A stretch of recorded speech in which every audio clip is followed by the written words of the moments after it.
우리 주님께서 이스라엘 백성들에게 행하신 일들이 많습니다. 또 저와 여러분들을 위해서도 행하신 일들이 많으시죠. 그 행하신 일들 가운데서 가장 뚜렷하게 드러난 우리 주 아버지 하나님의 아들 되신 주 예수 그리스도를 통하여, 그 십자가를 통하여 우리가 구원받게 되어지지 않았습니까? 이런 구원에 우리를 초청하시고 또 구원하여 주셔서 이렇게 은혜로운 삶을 살게 해주셨습니다. 환경이 어떠하다 할지라도 우리는 우리 믿는 자가 가야 할 길을 가고 늘 주님과 함께 승리하는 삶을 살아가는 저 여러분의 삶이 되기를 간절히 바랍니다. 코로나19로 인해서 많이 힘드신 줄 압니다. 그러다 보니까 이런 문제로 신기한 풍경들이 많이 일어나고 있습니다. 교회가 영상으로 예배하는 일이 더 생기게 되어지고, 또 심지어는 교회 외 밖에서도 이런 일들이 벌어지고 있습니다. 여행도 직접 가야 되는 건데 랜선 여행이라고 그래가지고 인터넷으로 이제 그림을 보고서 영상을 보면서 이제 마음으로 뭔가 느끼는 그런 것도 있더라고요. 이번에 추석 기간에도 믿지 않는 그런 사람들은 제사를 지내지 않겠습니까? 이제 이런 제사도 이 코로나19 때문에 못 가는 그런 분들이 영상을 통해서 제사를 지내는 분도 있더라고요. 그래서 영상을 보고 절을 하고 참 세상의 요지경이다라는 것을 보게 되어집니다.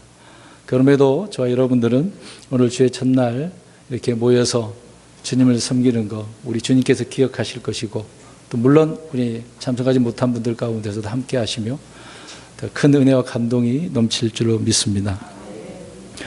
지난 오전 시간에도 잠깐 말씀드렸습니다마는 설교하는데 참 여러 가지 생각해야 될 것들이 많이 있습니다. 또 저는 설교를 하고 있지만 설교만 하고 끝나는 건 아니죠. 저 역시도 주님의 말씀을 읽고 찾고 듣고 여러 가지 연구도 하고 그러기도 합니다. 근데 우리 이제 성도님들 입장에서는 설교가 이렇게 선포되어질 때, 말씀이 선포되어질 때 어떻게 듣느냐, 그게 이제 중요한 부분입니다. 제가 답을 아예 다, 물론 성경 찾아서 답을 드리겠습니다만은 답을 알려주면 성도님들은 그것만 생각하는 경향이 많이 있습니다. 다른 것도 생각을 해야 되는데 난 이 답을 알았으니까 난 이 답만 생각하는 경우가 있거든요. 그러나 우리는 그거 외에도 성경에는 다양한 양면성도 있고 여러 가지 말씀한 부분도 있습니다. 설교 시간에 다 말씀드리지 못한 경우도 있거든요. 그럴 때 성도님들이 들으시면서 생각을 하셔야 됩니다. 특히 저 같은 경우에는 여러 가지 세상 이야기, 예화를 잘 들지를 않고 성경만 찾아서 그 예를 들어서 말씀을 드리고 있습니다. 특정한 사람을 향하여서 그렇게 준비한 건 아니고 하나님께서 우리에게 요구하시는 것이 무엇인가, 이것을 생각하면서 설교를 하고 또 우리 성도님들 들으실 텐데, 그럴 때 깊이 생각해야 된다는 겁니다. 물론 그 생각이 올바른 생각이면 좋은데 삐딱한 생각으로 자기 선입견을 가지고 생각을 하면 또 우리가 실족할 수가 있게 되어지는 것이죠. 그래서 오늘 말씀도 들으실 때 성경도 찾을 것입니다. 그럴 때 어떻게 보면 또 지루하기도 하고 또 답답하기도 하고 계속 찾아야 되니까 그런 마음이 있을 수도 있습니다. 그러나 그런 과정 속에서 주님께서 오늘 나에게 무슨 말씀을 하시는가 마음을 두고 생각하시면서 들으셨으면 좋을 것 같습니다. 지난 시간에 혹시 제목 기억나십니까? 지난 주의 첫날 말씀을 벌써 다 잊어버리셨어요. 그러니까 제가 또 이렇게 말씀드립니다. 주를 존중히 여기는 사람, 하나님을 존중히 여겨야 된다. 사람 관계 속에서도 내가 존중하면 그 사람에게 나를 존중해 주거든요. 내가 그 사람을 무시하면 그 사람은 나를 무시하게 되어 있습니다. 그런 것처럼 우리가 하나님을 향하여 존중하려면 하나님께서 존중하는 방법을 말씀을 통해서 알려주셨지 않습니까? 그래서 그 말씀을 우리가 존중해야 되는 겁니다. 그럴 때 하나님께서도 존중히 여기신다라고 하고 있는 거죠. 쌍방이 서로 그런 관계가 되어져야 된다. 그 말을 저번 주에 말씀을 드렸습니다. 그래서 우리는 항상 주님의 말씀을 존중히 여겨야 됩니다. 이렇게 말씀을 드렸는데 그것만 듣고 또 그렇게 끝나버리면 안 되는 문제가 또 있습니다. 하나님의 말씀은 한 가지만 이야기하는 게 아니라 여러 부분 속에서 우리에게 다 연결되어져 있습니다. 그래서 들으실 때 이런 부분에서는 이렇게 말씀하고 있구나 라고 받아들여야 된다는 것입니다. 오늘도 그 연장선상에서 오늘 말씀을 드리는데요. 오늘 그래서 아모스서를 좀 살펴보려고 합니다. 아모스서 5장. 아모스서는 북이스라엘을 향하여서 아모스 대언자를 통해 하나님의 말씀을 전하게 되어지는 거죠. 아모스 대언자는 뭐 특별히 뛰어나고 뭐 신분이 높은 그런 사람 아니어서 농부입니다. 그냥 밭에서 일하는 사람이었어요. 그런 사람을 하나님께서 세우셔서 자기 백성들에게 하나님 말씀을 대언토록 하셨습니다. 그들의 문제를 지적을 하고 책망을 하고 주님께로 돌아오도록 또 이런 메시지를 전하게 되었던 것이죠. 근데 문제가 생겼습니다. 오늘 내용이 이제 그런 내용입니다. 이런 내용을 좀 말씀드리기 전에 지금 일들을 말씀으로 우리가 조명을 해야 된다고 말씀드렸습니다. 오늘도 이제 그런 부분이 되는데요. 마가복음 7장 6절에 보면 찾으지 않으셔도 됩니다.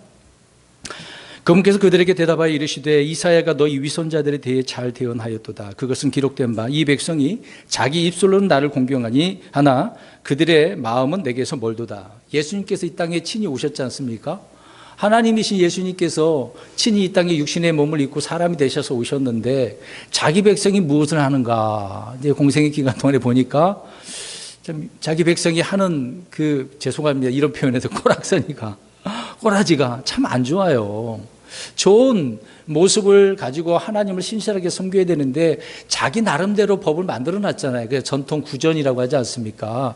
장로들의 그 전통이 하나님 말씀보다 그 위에 있어서 그것이 먼저라고 생각을 하고 있었던 것이거든요. 근데 그들의 행위가 참 옳지 못하는 부분이 많이 있습니다. 그래서 그들은 입술로는 하나님을 잘 공경하는데 마음은 멀고 있는 그런 상태. 그래서 예수님께서 이사야가 이스라엘 백성들에게 하는 말씀을 통해서 위선자들이라고 책망을 하고 있는 거죠. 그러니까 예수님께서 보실 때도 어떤 사람들이었습니까? 백성들이? 그렇죠. 종교 지도자들이 위선자들이었다는 거죠. 이런 위선이라고 하는 것은 선한 채 하는 거잖아요. 아닌데 선한 척 하는 거잖아요. 이렇게 또 설명하면 오해할 수도 있지만 그런 맥락이니까 그리스도인 척 하는 사람들이 얼마나 많은 줄 아십니까? 그리스도인이 아닌데 그리스도인 척 하는 사람들이 종교 생활하는 사람들이 굉장히 많아요. 오늘 이스라엘 백성들이 종교 생활을 하고 있는 거잖아요.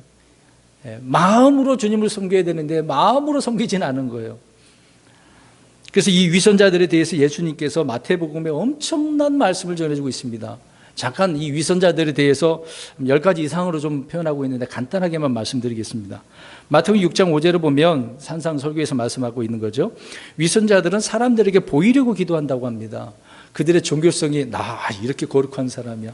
나는 이렇게 하나님을 섬겨라고 하는 것처럼 사람들에게 보이려고 기도하고 있다는 거죠. 또 마태복음 6장 16절에 보면 사람들에게 보이려고 금식합니다. 이렇게 금식도 사람들에게 보이면서 하는 경우, 이거는 그들의 이제 경건, 우리 이제 아까 집사님도 기도하셨지만 경건, 능력은 부인하면서 이렇게 모양만 갖추는 사람들이죠. 또 마태복음 7장 5절을 보면 자신의 눈에 있는 들보는 보지 못하고 남의 뭘 보는 거죠? 들보는 티를 보면서 조그마한 걸 가지고 판단하는 거죠. 그들의 판단 능력이 이렇다는 얘기입니다. 위선자들은 항상 이런 식입니다. 또 마태복음 16장 3절을 보면 위선자들의 그 분별력을 알 수가 있어요. 하늘의 모습은 분별을 하지만 시대의 표적들은 분별하지 못한다. 주님께서 왜 이렇게 위선자들이라고 했는지를 알겠죠. 종교 지도자들이 이런 식이기 때문에 그렇습니다. 그 다음에 마태복음 23장 13절을 보면 위선자들은 하늘의 왕국을 닫고 다른 사람들이 안으로 들어가는 것을 막았다고 그래요. 그러니까 구원받기 위해서 통하게 해야 되는데 걸림돌이 되게 했다, 그 얘기입니다. 구원받지 못하도록 그들이 막아버렸다는 그 얘기죠. 그리고 마태복음 23장 14절을 보면 과부들의 집을 삼키고 거칠애로 길게 기도했다고 이야기하고 있습니다. 길게 기도했다. 좀 그들의 탐욕을 한번 보십시오. 가부들의 집을 삼켰다라고 하는 것은 빼앗았다는 얘기잖아요. 어떤 것을 통해서. 그들의 탐욕은 넘쳤습니다. 마태복음 23장 15절에도 보면 위선자들은 개종자 하나를 만들기 위해서 바다나 육지를 두루 다니다가 만들면 그들보다 더 몇 배나 어떤 자식 만들었어요? 지옥 자식 만들었어요. 그게 무슨 말씀입니까? 교세를 확장한 거예요. 더 나쁜 교세라는 말이 뭔지를 알죠? 그 힘, 권력, 사람의 그 인원술들을 이야기하고 있습니다. 그러니까 사람이 많다고 해서 좋은 건 아니에요. 그것이 올바름을 모르는데 배나 더 어떤 사람들이에요? 지옥 자식들이 모여서 있는 거죠. 그러니까 수가 많으니까 그들의 그 지옥 자식들의 힘이 얼마나 권세가 세겠습니까? 이런 사람들이라고, 위선자들이라고 주님께서 책망하고 있는 것이죠. 그리고 마태복음 23장 23절에 오늘 이 말씀을 더 이제 뒤에서 말씀 더 드리겠습니다. 그들은 박화와 해양과 근처의 11조 또 그렇게 바치면서 아주 중요한 중대한 판단의 공의, 의를 그들은 무시해버렸다라고 이야기합니다. 궁율과 믿음은 무시해버렸어요. 율법이 더 중요시하고 있는 그 사실들을 무시했다. 그러니까 그들은 재물을 택했다는 거죠. 말씀보다는 재물, 욕심, 탐욕에 빠졌다 그 얘기입니다. 마태복음 23장 25절에는 그들은 겉과 속이 달라요. 그들의 정결치 못한 모습들을 말씀하고 있습니다. 그래서 회칠한 무덤 같다라는 그런 말씀이 있죠. 속에는 뭐가 있습니까? 무덤 안에는 시체, 뼈 썩은 것밖에 없잖아요. 겉은 어떻습니까? 아름답게 꾸며놨다. 겉과 속이 다른 그것을 지적하고 계셨던 거죠. 위선자들은 그런 모습입니다. 또 마가복음 7장 6절 좀 전에 제가 읽었던 말씀인데요. 위선자는 입술로는 공경하지만 마음은 멀어요. 그들의 경배하는 그 자세를 보시기 바랍니다. 자, 이렇게 쭉 말씀을 드렸는데 여러 가지 그 외에도 더 있습니다만은 어떻습니까? 저 이스라엘 사람들 어떻게 저럴 수가 있어? 자, 이렇게 들으면서 그것만 생각하시면 안 돼요. 처음에 제가 뭐라고 그랬습니까? 말씀을 들으면서 깊이 생각을 해, 나 자신을 나에게 적용을 해서 깊이 생각해야 되는 것입니다. 이 위선자들, 그럼 내가 혹시 이런 사람이 아닌가? 우리는 심각하게 이거를 생각하고 있어야 된다는 것입니다. 지금 이런 환경 속에서 내가 혹시 이 위선자가 아닙니까? 저번 주 말씀처럼 내가 주를 존중해야 되는데 존중 안 하고 있어? 오늘 금방 이렇게 신약에 있는 말씀을 들어서 말씀드렸는데요. 이런 위선자들은 구약에도 있었습니다. 오늘 읽은 말씀을 읽어보니까 이스라엘 백성들 전체가 지금 그러는 거예요. 물론 다 그렇다는 거 아니죠. 극소수는 정말 신실하게 주님을 섬겼습니다. 그러나 대부분 하나님께서는 이스라엘 전체 민족을 다루기 때문에 그래요. 다 이렇다라고 해버리는 이유는 바로 이런 부분인 것입니다.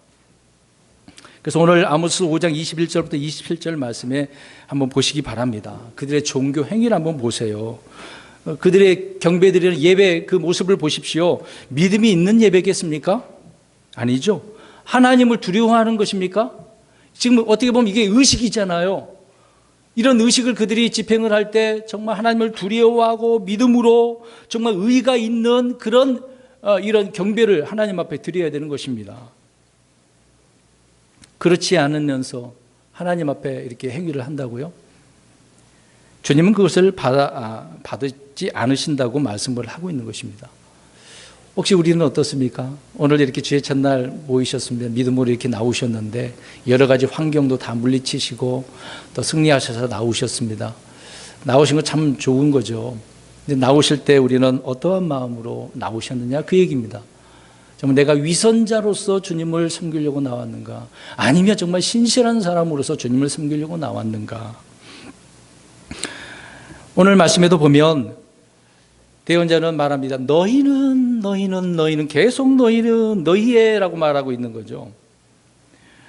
주의 명절들, 주의 엄숙한 집회, 그것이 아니라는 것입니다. 주님이 그들을 거부하셨기 때문에 그런 행위들은 의미가 없었다는 것을 알 수가 있는 거죠.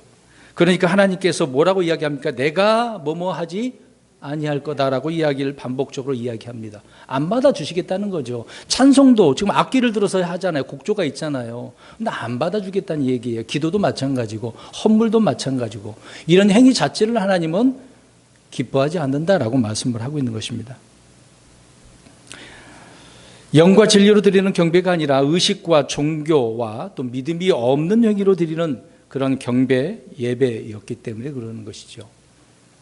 그래서 주님은 이들에게 오늘 24절에 뭐라고 말씀하고 있습니까? 우리 다 같이 오늘 아모스서 5장 24절 다시 한번 읽습니다. 시작.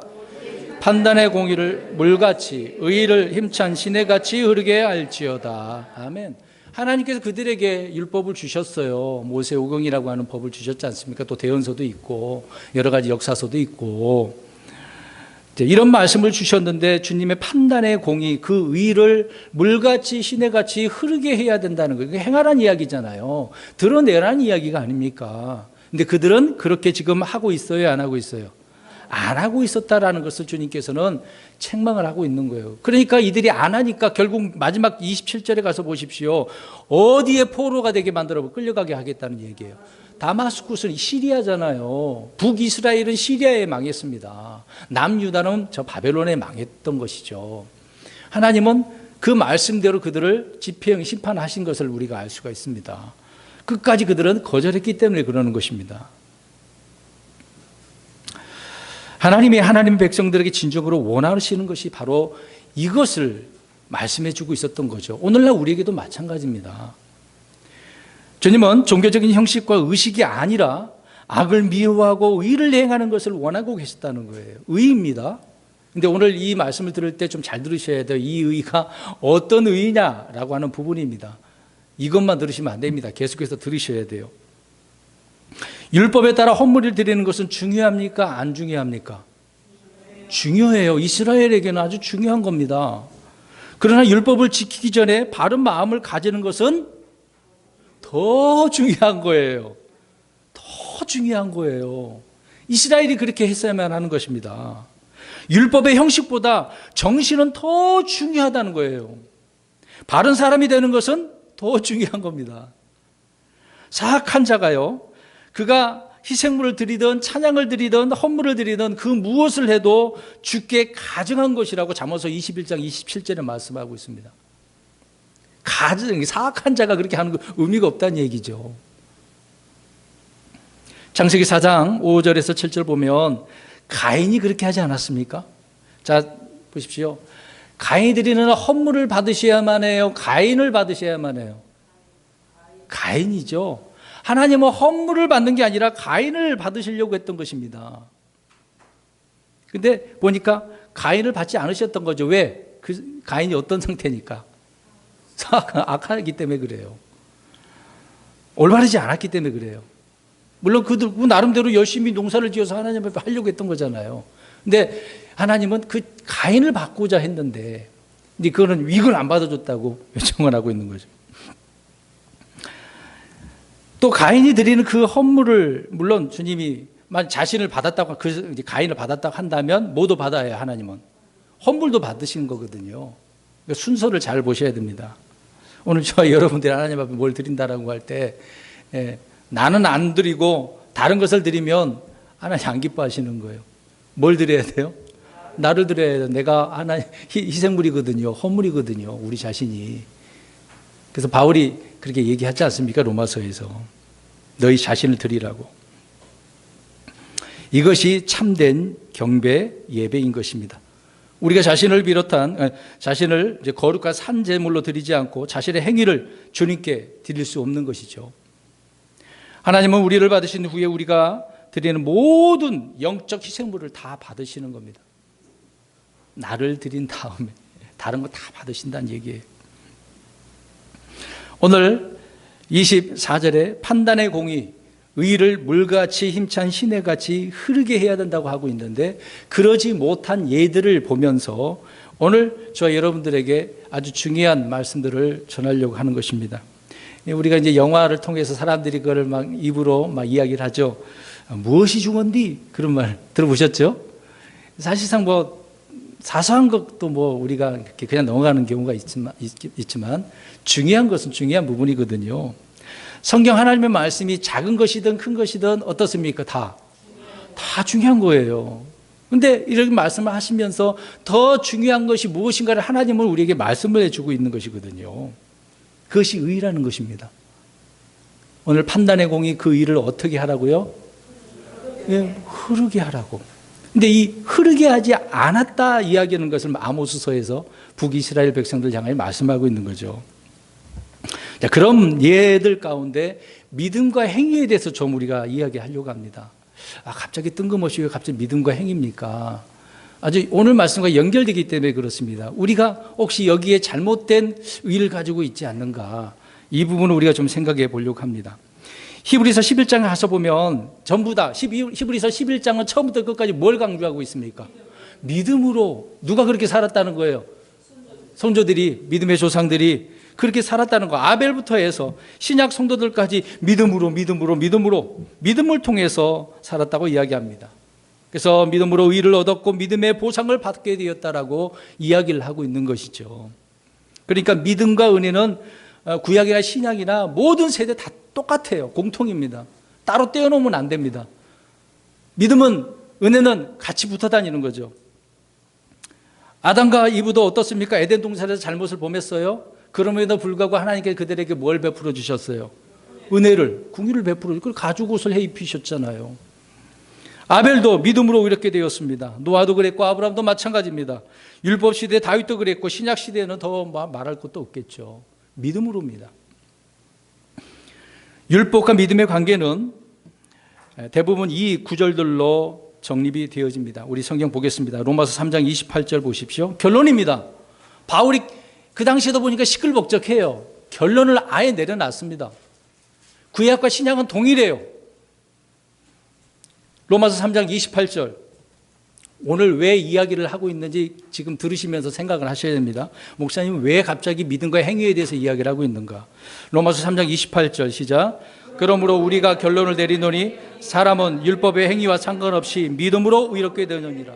아멘. 구약이나 신약이나 의롭게 되려면 무엇으로? 믿음으로. 행위에 상관은 없는 거예요. 믿음으로입니다. 한 구절 더 봅니다. 갈라디아서 2장 16절. 또 갈라디아 3장 11절과 빌립보서 3장 9절에도 말씀하고 있는데 갈라디아서 2장 16절만 읽겠습니다. 갈라디아서 2장 16절 읽겠습니다. 2장 16절 시작. 사람이 율법의 행위로 의롭게 되지 아니하고 오직 예수 그리스도의 믿음으로 되는 줄 알므로 우리도 예수 그리스도를 믿었나니 이것은 우리가 율법의 행위가 아니라 그리스도의 믿음으로 의롭게 되고자 함이라. 율법의 행위로는 어떤 육체도 의롭게 될 수 없느니라. 아멘. 행위는 이 시대에 중요한 게 아닙니다. 믿음으로 의롭게 되어진다. 믿음으로 구원받게 되어진다. 그러면 질문을 한번 던져보겠습니다. 이스라엘 백성들 문제를 한번 잘 보십시오. 율법이 온 이후로 이제 모세를 통해서 율법이 그들에게 주어지지 않았습니까? 이제 율법이 온 후로 이스라엘이 믿음으로 구원받았다라고 한다면 구약이나 신약이나 다 믿음이니까 그들은 구약 시대의 율법을 지키지 않아도 되겠습니까? 잘 대답하셔야 됩니다. 그렇죠? 믿음으로 구원받지만 그들은 율법을 지켜야 되는 거예요. 자, 또 하나 질문입니다. 구약도 신약과 마찬가지로 오직 은혜, 오직 믿음으로 이렇게 된다라고 한다면 모세나 아론, 사사들, 재판관들은 물론이고 또 이스라엘은 율법의 행위가 전혀 필요치 않습니까? 필요해요. 만약 오늘날 신약이 크리스천들처럼 할례를 받지 않고 안식일을 지키지 않고 절기를 무시해도 괜찮아요? 그랬다가는 어떻게 됩니까? 돌팔매질을 당할 거예요. 그들은 믿음으로 구원받지만 행위도 있어야 되는 거죠. 지켜야 돼요, 반드시. 그 다음에 세 번째로 구약의 이스라엘이 주 하나님을 믿고 대언자들을 또 믿고 또 율법을 믿기는 하지만 그 율법을 안 지켜도 의롭다고 여겨질 수 있습니까? 아니죠. 이렇게 질문이 다 반복된 부분이긴 하지만 그들은 믿음으로 구원받아야 되겠습니다만은 율법도 지켜야 된다. 그 얘기를 하고 있는 거죠. 물어볼 필요도 없습니다. 율법을 버리고 무시하고 경시하고 어기면 그들은 심판을 받는 것입니다. 그래서 오늘 아모스서 이들이 어떻게 되는 거예요? 결국은 27절 어떻게 됐어요? 북이스라엘이 시리아에 망해서 포로로 잡혀간 겁니다. 그들은 둘 다 없는 거죠. 마음도 없고 믿음도 없고 행위도 거짓되고.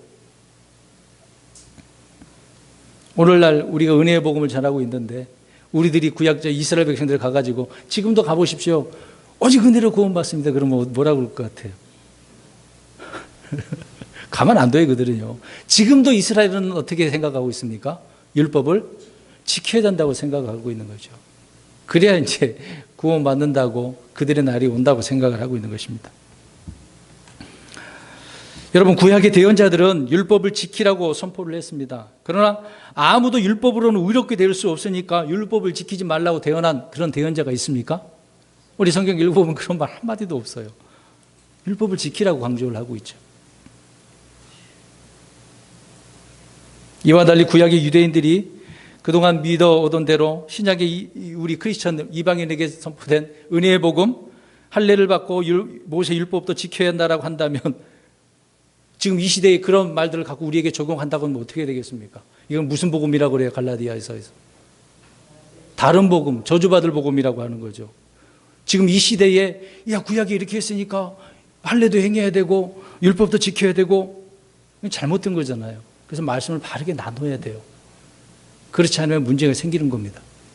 오늘 제가 왜 이렇게 말씀하고 있는지 생각을 잘 하시기 바랍니다.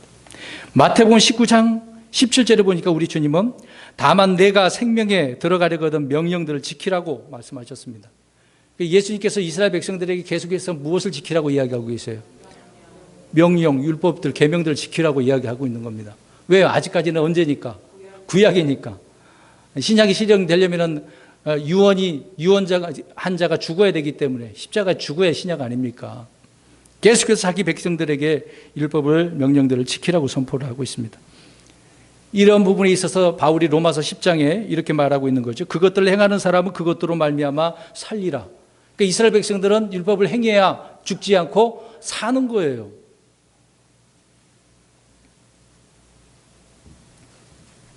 에스겔 대언자도 마찬가지입니다. 에스겔 20장 11절에도 사람이 행하면 그 가운데 살게 될 내 법규를 그들에게 주며 내 판단의 법들을 보여주었고. 법규를 보여줄 이유가 뭐겠습니까? 그들을 어떻게 하려고? 살게 하게 하려고. 그래서 우리는 기록된 말씀대로 구분을 잘 해야 됩니다. 기록된 말씀대로 믿는데 구분을 바르게 나눠야 될 필요성이 있는 것이죠. 자, 여기에서 핵심은 율법을 지키고 행하면입니다. 행하면. 구약에서 믿음은 율법과 분리될 수 없습니다. 우리 성경 한 구절 보겠습니다. 마태복음 23장 23절 이 구절을 계속 펴고 계십시오. 오늘 위를 흐리게 하기 위해서 중요한 부분을 우리가 생각해 보려고 하는 것입니다. 마태복음 23장 23절을 보시면 알 수 있습니다. 시작. 서기관들과 바리새인들 위선자들아 너희에게 화가 있을지어다. 너희가 박하와 회향과 근처의 11조는 바치되 율법의 더 중대한 문제인 판단의 공의와 공율과 믿음은 무시하였도다. 너희가 마땅히 이것들을 행하였어요 하거니와 다른 것도 행하지 않은 채 내버려 두지 말아야 하느니라. 아멘. 주님께서도 언급합니다. 판단의 공의, 공율, 믿음은 율법도 있지만 그 율법에 더 중대한 것이라고 언급을 하고 있습니다. 구약에서 율법과 무관한 믿음이란 존재할 수가 없는 것인데, 근데 예수님은 지금 이 두 가지가 다 어떻게 해야 된대요? 다 있어야 돼, 행해야 되는 거예요. 그러니까 공의와 공율과 믿음도 중요하고 또 그들이 드리는 밭과 해양 근처 11조 하는 것도 중요한 거예요. 그러니까 믿음도 있어야 되고 행위도 있어야 되는 거예요. 이스라엘 백성들은 그렇게 해야 된다, 그 얘기입니다. 예수님도 둘 다 필요하다고 그랬습니다. 다시 말씀드립니다. 구약 이스라엘의 어떤 대언자가 믿기만 하면 율법 지키지 않아도 된다, 할례 받지 말아야 된다, 안식일 지키지 말아야 된다, 그랬다면 큰일 나는 거죠. 구약에서 믿음은 율법과 무관한 것이 아니라 율법의 더 중대한 율법 속에 포함된 거예요. 자, 보시기 바랍니다. 여기 보세요. 앞에 보세요. 율법이 있으면 그 율법 속에 뭐가 있다고요? 정신, 믿음, 긍휼, 사랑, 그것이 있다는 겁니다. 그게 더 중요한, 속 안에 감추어진 것처럼 보이지만 율법은 주로 뭘 강조하고 있는 거예요? 사랑, 긍휼, 믿음, 이걸 강조하고 있단 말입니다. 이게 더 중요하다는 것을 알려주는 것이 율법인데 그걸 모르고 있었다는 것, 이걸 무시하고 있었다는 이야기입니다. 그래서 하박국서 2장 4절에 믿음은 그래서 자기 믿음이에요. 자기 믿음으로 그 믿음에 따라 행위를 필요로 하는 것이죠. 그러나 신약은 어떻습니까? 신약은 어떻습니까? 신약에서는 믿음은 율법의 행위와 관계가 있어요, 없어요? 없습니다. 그게 다른 거예요. 오늘 이제 이 얘기 하려고 하는데 잘 들으셔야 됩니다. 다시, 구약은 어떻습니까? 믿음도 있어야 되고 행위도 있어야 돼요. 신약은요? 율법은 상관없이 믿음만 있으면 되는 것입니다. 우리의 믿음은 내 믿음입니까? 아니에요. 구약은 자신의 믿음이지만 우리 지금 신약에서는 주를 믿는 자들은 이제 내 믿음은 아니에요. 그리스도의 믿음입니다. 우리 예수님의 믿음이에요. 그 믿음으로 우리가 구원받는 거예요. 나는 단지 그거를 믿었을 뿐인데 그게 다른 거예요. 믿음도 다른 거죠. 사실상 내 믿음이 아니고 누구의 믿음이라고요? 그리스도의 믿음. 이스라엘 백성들은 자신의 믿음이에요. 자기 자신. 그러면서 행해야 되는 거잖아요. 신약의 믿음은 그리스도의 믿음, 그리스도 안에 있는 믿음이란 말씀이라는 것입니다. 그래서 율법과 상관이 없어요. 신약에서 유대인이든 이방인이든 구원하는 믿음은 율법과 관계없는 믿음이라는 것입니다. 그래서 율법의 행위와 상관없는 믿음이라고 분명히 로마서에서 바울은 언급을 하고 있는 것입니다. 로마서 3장 21절에 보면은요, 신약에서의 의는요, 율법 밖에 있는 의라고 이야기를 하고 있는 것입니다.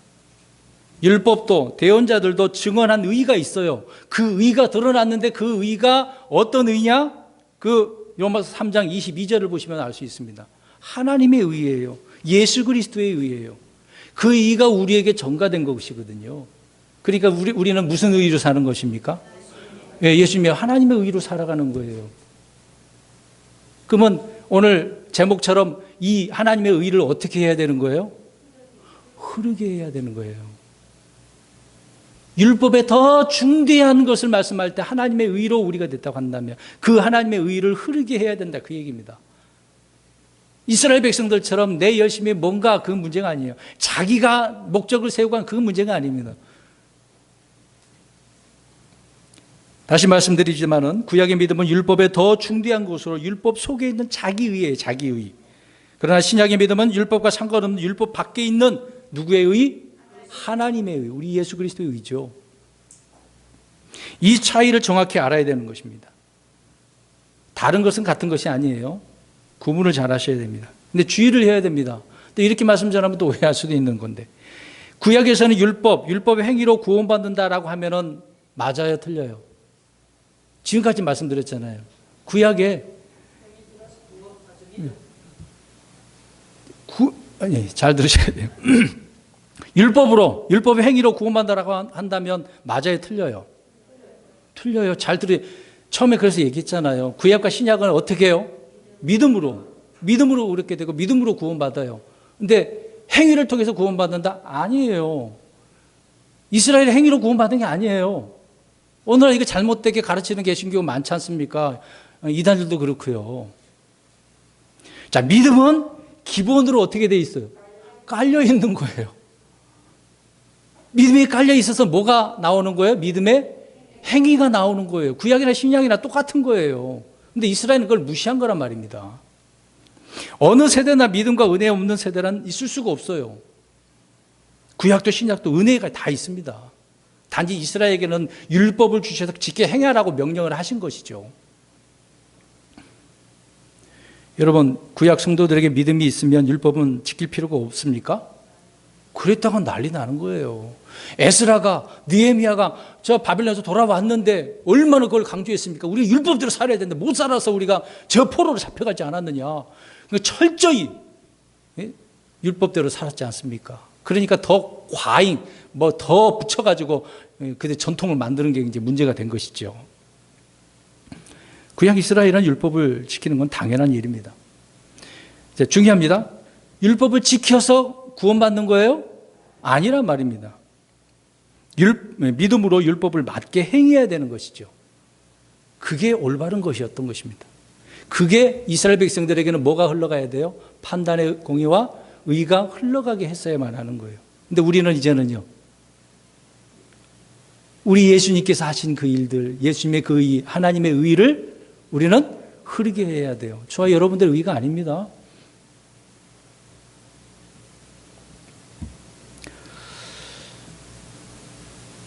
신약 성도는 율법 속에 있는 믿음이 아니라 율법과 상관없는 율법 밖에 있는 하나님의 의인 것입니다. 오늘 마태복음 23장 23절 읽었는데 24절 보십시오. 또 하나 문제가 생겼습니다. 그래서 이들의 문제점, 우리들의 문제점을 이 구절을 통해서 우리가 생각해 보려고 하는 것입니다. 24절 보십시오. 읽겠습니다. 마태복음 23장 24절 시작. 너희 눈먼 안내자들아, 너희가 모기에는 긴장하고 낙타는 삼키는도다. 아멘. 이 구절을 예전에 많이 혼란스러워하는 부분도 있는데 어렵지는 않습니다. 주님께서 지금 서기관들과 바리새인들을 향하여 또 위선자들을 향하여 그들은 어떤 자들이라고 이야기합니까? 눈먼 안내자들이라고. 왜 지도자들인데 보잘것없는 거죠. 계속해서 반복해서 이들을 위선자라고 책망을 하고 있는데 읽지 않은 부분이 위에 가서 보면 13절에 그들의 위선이 언급되어져 있습니다. 자, 그들은 과부들의 집을 어떻게 했습니까? 그러면서 어떻게 해요? 거칠애로 길게 기도를 하네요. 금식도 하고 자기 자랑을 많이 합니다. 맹세할 때는 어떻게 하는 줄 아십니까? 성전보다는 성전에 있는 뭘 놓고? 금을 놓고 맹세를 해요. 그러면 금이 중요합니까? 성전이 중요합니까? 성전이 더 중요한 건데 그걸 놓고 맹세해야 되는데 금을 놓고 또 맹세하는 거네요. 또 제단보다 제단의 예물을 더 중요시했다라고 이야기하고 있습니다. 잘못된 거죠. 그러면서도 박하와 회왕과 근처의 11조는 바치고 판단의 공의와 공의는 무시해버렸습니다. 믿음은 무시해버린 거죠. 예수님께서 그들을 지금 책망하고 있는 거예요. 자, 오늘 이 구절을 보면 모기에는 긴장하고 옛날 성경에는 하루살이를 걸러낸다고 표현하고 있습니다. 이제 번역 문제이긴 하는데요. 자, 모기와 낙타는 어떤 종류일까요? 정결한 겁니까? 부정한 겁니까? 부정한 거예요. 근데 보세요. 똑같이 부정한 거예요. 근데 모기에는 어떻게 하는 거예요? 달아들어서 이 컵에 들어갈까봐, 마셔야 되는데 들어갈까봐 어떻게 하는 거예요? 긴장한 거예요. 그래서 어떻게 하는 거예요? 들채 같은 걸로 어떤 헝겊지로 걸러내는 거예요. 부정한 건데 입으로 들어가면 안 돼. 근데 낙타는 어떻게 했어요? 똑같이 부정한 건데 삼켰잖아요. 그러니까 그 말이 뭐냐면 율법의 중대한 것은 무시를 했다는 거예요. 눈에 보이는 것은 무시하고 조그만 거, 이게 하루살이나 여러 가지 각다기 같은 그런 것들이 있는데 파리, 모기들은 눈에 잘 보입니까? 조그만 거 잘 안 보이잖아요. 이제 그런 것들은 중요시하는데 눈에 보이고 더 중요한 것들은 무시했다. 그 얘기를 하고 있는 겁니다.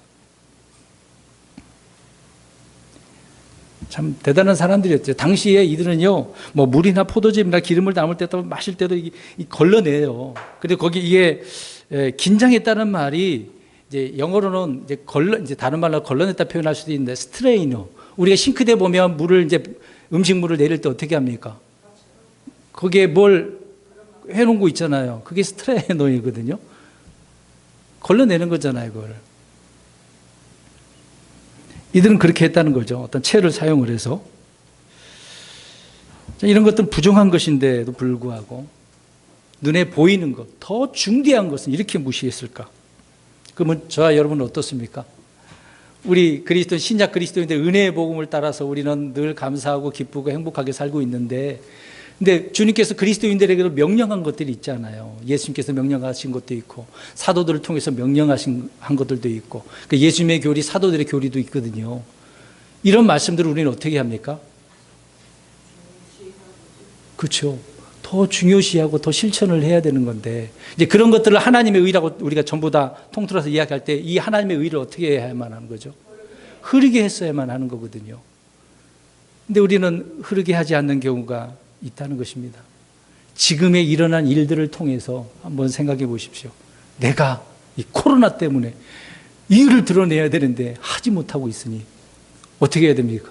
이걸 알았다고 한다면 가슴을 치고 다시 일어서서 해야 되겠죠.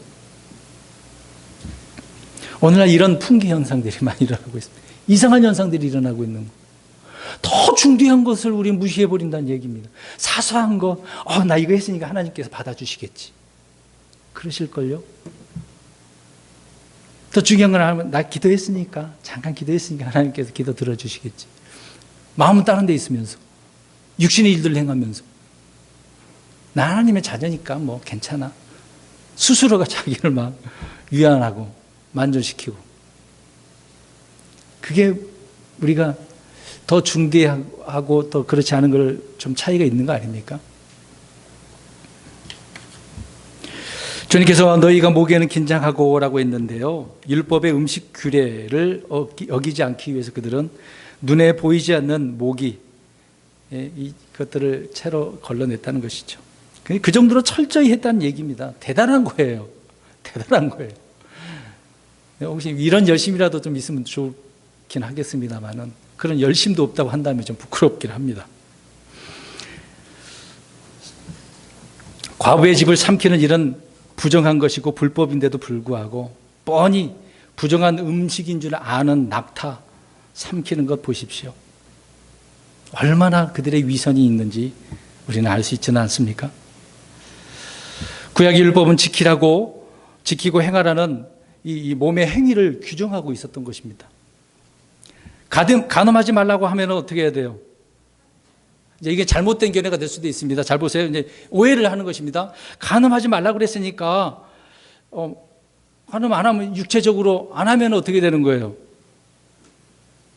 율법을 지킨 거잖아요. 이제 그러면 의로운 거. 마음속으로는 막 색욕이 있고 음욕이 있고 정욕이 있는데 행위만 그렇게 안 하면 의롭다라고. 누가 그렇게 사는 거죠? 우리 말이 유대인들이 종교 지도자들이. 저와 여러분 어떻습니까? 이게 이거 어려운 문제인데요. 그러시나요? 네? 살인하지 말라고 하면은 마음으로는 우리 그렇잖아요. 정말 나를 미워하고 싫은 사람은 마음을 막 수십 번, 수백 번 이미 죽였어. 마음속으로. 근데 행위를 안 하면은 살인 안 했으니까 법을 지킨 거잖아요. 그럼 의로운 사람입니까? 자, 다시 얘기할게요. 자, 보세요. 율법이 있는데 그 안에 뭐가 있는 거 더 중대한 긍휼, 사랑, 믿음이 있어야 되는 거잖아요. 근데 그것이 없으면 이제 문제가 되는 거죠. 지금 그 얘기를 하고 있는 겁니다. 살인 계획을 세우고 모의를 했다 하더라도 실제로 죽이지 않으면 율법을 지켰다, 시험을 이겨냈다.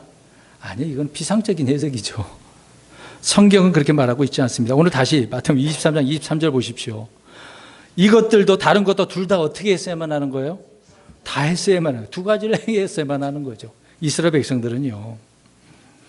자, 율법의 외형은 행위를 말하고 있는 거잖아요. 내적인 것은 마음, 믿음, 속에 있는 눈에 보이지 않는 영적인 거. 그래서 우리는 올 한 해 뭘 넓히자고 한 거죠? 영적 지경을. 우리 속에 있는 영적 지경을 넓히자고 한 것입니다. 겉에 있는 지경은 둘째치고 속에 있는 문제를 해결하면 겉에는 자동적으로 되는 것이거든요. 근데 속의 문제를 해결하지 않으니까 늘 겉과 속이 다른 것입니다. 그래서 예수님께서 오늘 그들 향해 뭐라고 그랬어요? 어떤 자들이라고? 위선자들이라고. 우리가 그렇게 될 수 있는 거예요. 이거를 우리가 생각해 보자는 것이죠. 말씀을 통해서 깨닫자 그 얘기입니다. 여러분, 주님께서 율법 준수를 외치고 있는 저 바리새인들을 향하여서 야, 율법 잘 지킨다 그렇게 칭찬하셨나요? 칭찬 안 하셨어요. 율법에 더 중대한 이 공의, 판단의 공의, 긍을, 믿음을 무시했는데 칭찬해 줄 수가 없는 거죠. 다 큰 것은 사랑이라고 말하고 있는데요. 선지자의 강령 뭡니까? 대언자의 강령이 뭡니까? 위로는 하나님의 사랑과 아래는 내 이웃을 내 몸과 같이 사랑하는 것. 율법을 전체를 말하고 있는 거거든요. 그 중요한 건데 그런 게 없었던 거죠. 마치 종교인처럼 우리가 이렇게 살고는 있지는 않습니까? 구약 성도들은 믿음으로 행했습니다. 히브리서 11장에 나오는 믿음으로 산 사람들이죠. 좋은 평판을 얻었습니다. 그들은 율법에 더 중대한 믿음으로 살았기 때문에 그래요. 그들도 율법 행했습니까? 안 했습니까? 행했잖아요. 무덤 율법이 있기 전에도 그랬고 하나님 말씀을 신실하게 주님을 섬기지 않았습니까? 믿음으로 살았기 때문에 그렇습니다. 여러분, 주님께서 요구하신 것이 무엇인지 좀 보려고 합니다. 미가서 6장 8절 보시기 바랍니다. 미가서 6장 8절. 미가서 6장 8절을 보십시오. 미가서 6장 8절. 시작. 오 사람아, 그분께서 무엇이 선한 것인지 내게 보이셨나니 주께서 내게 요구하시는 것은 오직 의롭게 행하고 긍휼을 사랑하며 겸손하게 내 하나님과 함께 걷는 것이 아니냐. 아멘. 금방 읽은 대로 의롭게 행하고 긍휼을 사랑하고 겸손하게 하나님과 함께 걷는 것. 주와 함께 걷는 것이 믿음입니다. 우리는 그래서 믿음으로 걷고 눈에 보는 것으로 걷지 않는다고 하죠. 믿음으로. 그래서 율법보다 더 중대한 것은 긍휼이고 사랑이라고 말씀을 하고 있습니다. 그 중에 하나, 예전에 우리가 문답할 때 드렸던 문제이기도 합니다. 사무엘서 보면 다윗이 청년들과 같이 다니다가 배가 너무도 고팠어요. 허기가 졌어요. 근데 보니까 제사장이 있는데, 아히멜렉 제사장이 있는데 성전에 제사 드리고 남은 그 빵을 아히멜렉이 어떻게 했습니까? 줬어요. 주면 돼요, 안 돼요? 사실상 율법상으로는 주면 안 돼요. 그 누구만 먹어야 돼요? 제사장은 먹어야 돼요. 다른 사람들은 먹으면, 다른 집안 먹으면 아무도 안 돼요. 그러면 안 됩니다. 근데 아히멜렉이 줬어요. 근데 이거를 구약 읽으면 그냥 넘어갈 수도 있는데 신약에 와서 주님께서 이것을 언급하고 계시네요. 그 당시의 사건은 안식일의 율법에 어긋난 일을 하면 안 되기 때문에, 그러니까 제자들은 지금 안식일에 어긋난 그 배고파 갖고 어떻게 했어요, 그들이? 그렇죠. 곡식을 막 먹고 있었단 말이에요. 그러니까 바리새인들이 볼 때, 저놈들 봐라, 안식일에 막 뭐 일을 하면서 저걸 먹네. 그래서 예수님께서 지금 이런 상황이라고 뭐 어떻게 해야 되는 거예요? 배고파 죽겠다는데. 그래서 줘야죠. 그런 사람이 있다 하더라도 지금 바리새인 입장에서는 어떻게 해야 한다는 얘기입니까? 주면 안 되는 거죠. 뭘 지켜야 되니까? 율법을 지켜야 되니까. 근데 예수님은 줘야 된다고 이야기하고 계네요. 누가 맞아요? 누가 틀려요? 바리새인들이 잘못된 거죠. 자, 예수님이 이거를 언급한 이유는요, 아히멜렉은 다윗의 요청에 따라 보여주는 그 빵 주었는데 그 율법에 따른 것이 아니라 긍휼에 따른 것이라고. 율법에 더 중요한 긍휼에 따른 것이라고 주었다라고 예수님이 말씀을 하고 있는 거예요. 이렇게 말씀을 드리면 우리가 지금까지 들으시면서 생각해야 되는 부분이 뭐겠습니까? 내가 주님의 말씀에 따라, 우리 그리스도인에게 주어진 이 은혜의 복음 말씀에 따라 율법에 더 중요한 그런 정신을 말씀하고 있는 것처럼 우리 그리스도인은 하나님의 의가 내게 있어야 되는데 그 일을 내가 어떻게 했어야만 하고 있다? 흐르게 하고 있어야만 한다. 그걸 생각을 하고 있어야 된다는 얘기죠. 그래서 긍휼이 율법보다 더 중대하다라고 이야기합니다. 다 중요한 건데 더 중요하다고 이야기하고 있는 거예요. 긍휼은 심판을 이긴대요. 자, 보시겠습니다. 여기 보세요. 이 말이 무슨 말씀이냐면, 저와 여러분들은 예수님이 없으면 어떻게 된 존재들이에요? 심판받아서 어디로 가야 돼요? 지옥 가야 돼요. 근데 하나님께서 불쌍히 여기셔서 독생자이신 우리 예수 그리스도 이 땅에 보내주셨는데 그분을 어떻게 하셨어요? 죽이셨어요, 십자가에. 그게 하나님의 긍휼이고 사랑이거든요. 그 긍휼로 인해서 우리가 심판받아야 되는데 우리는 심판에서 제외된 거잖아요. 예수님이 대신 심판받으셨잖아요. 그러니까 긍휼이, 사랑이 심판을 이기는 거였거든요. 그런 은혜로 우리가 살았는데 그 의를 우리가 흐르게 해야 되는 거 아닙니까? 하나님의 의로 내가 구원받았는데. 그래서 구원을 일하여 어떻게 하라고 그랬어요? 이루라가 아니라 드러내는 거거든요. 저와 여러분들이 그 주님을 통해서 구원받은 그 의를 드러내셔야 되는 거예요. 근데 사람들이 볼 때 저 사람 구원받은 거 맞아? 어떻게 저렇게 살 수가 있어? 이런 말 들으면 정말 창피한 거예요. 부끄러운 것입니다. 그래서 예수님께서 그들을 향하여서 긍휼이 무엇인가 말씀을 해주고 계셨던 것입니다. 마지막으로 5가지를 좀 말씀드리려고 합니다. 우리가 무엇을 행해야 되는가? 하나님께서 원하시는 것이 무언가? 자, 우리는 무엇을 행하는 것보다도 주님께서 더 원하시는 것이 있는데 그것을 우리는 알아야 되는 거죠. 지금까지 말씀드린 거 정리하는 차원에서 말씀드리겠습니다. 첫 번째, 주님의 음성에 순종하는 것입니다.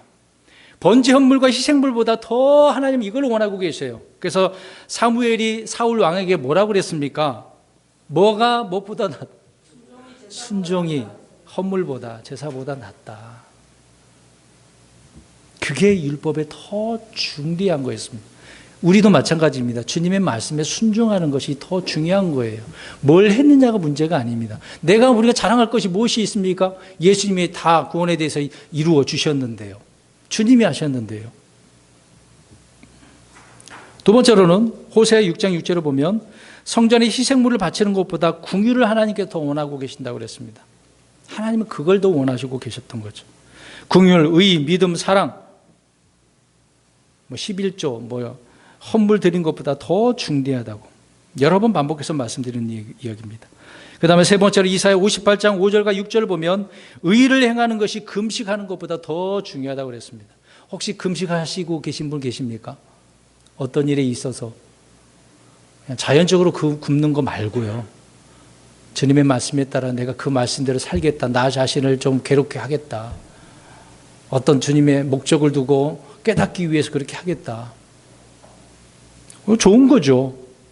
근데 의를 행하지 않으면서 금식하는 거, 기도하는 거, 하나님이 기뻐하셔요, 안 하셔요? 안 하신다 그 얘기입니다. 안 받으셔요. 그래서 기도도 안 들어주시는 겁니다. 혹시 내가 응답을 못 받고 있다라고 한다면 이런 문제 있을 수도 있겠죠. 여러 가지 문제가 있지만 이런 문제가 있을 수도 있습니다. 금식하는 것보다 더 중요한 것은 이웃, 형제들을 사랑하는 것, 사랑을 실천하는 거예요. 선을 행하는 거, 이게 의를 흐르게 하는 겁니다. 우리 그리스도인들은. 가정 가운데서 어떻게 하십니까? 물론 가족들 가운데 믿지 않는 분들도 있을 겁니다. 그런 사람들에게도 무엇을 드러내셔야 돼요? 무엇을 흐르게 하셔야 돼요? 하나님의 의를 흐르게 하셔야 됩니다. 주님의 공의, 사랑이 뭔가? 나를 통해서 이게 중요한 거잖아요. 이 중대한 것은 빼버리고 사소한 것, 그냥 어디서 나 크리스찬이야? 그게 뭐가 중요합니까? 이럴 때 무엇이 중요한지라고 해야 돼요? 잘못된 것을 그렇게 주장하니까. 불신자들은 그럴 거예요. 여러분, 이웃 사랑하는 거, 형제 사랑하는 거, 이건 하나님을 사랑하는 사랑의 표현입니다. 하나님을 사랑하는 건 내 이웃도 어떻게 해야 되는 거죠? 사랑하는 거예요. 말로만 하나님 그러지 마시고, 율법에 더 중대한 것은 왜 우리가 실천을 안 합니까? 하나님의 사랑이 그 안에 거하고 있다는 실제적인 증거가 되는 것입니다. 네 번째로 마태복음 5장 23절에서 24절에 있는 말씀인데요. 형제와 화해하는 것이 제단에 헌물을 드리는 것보다 더 중요합니다. 우리 형제들끼리 가족 가운데 뭔가 문제가 트러블이 생겼어. 다퉜어. 그랬는데 이제 교회에 나와야 되네. 예배 드려야 되네. 뭐 예배 나오기 전에 어떻게 해야 돼요? 화해해야 됩니다.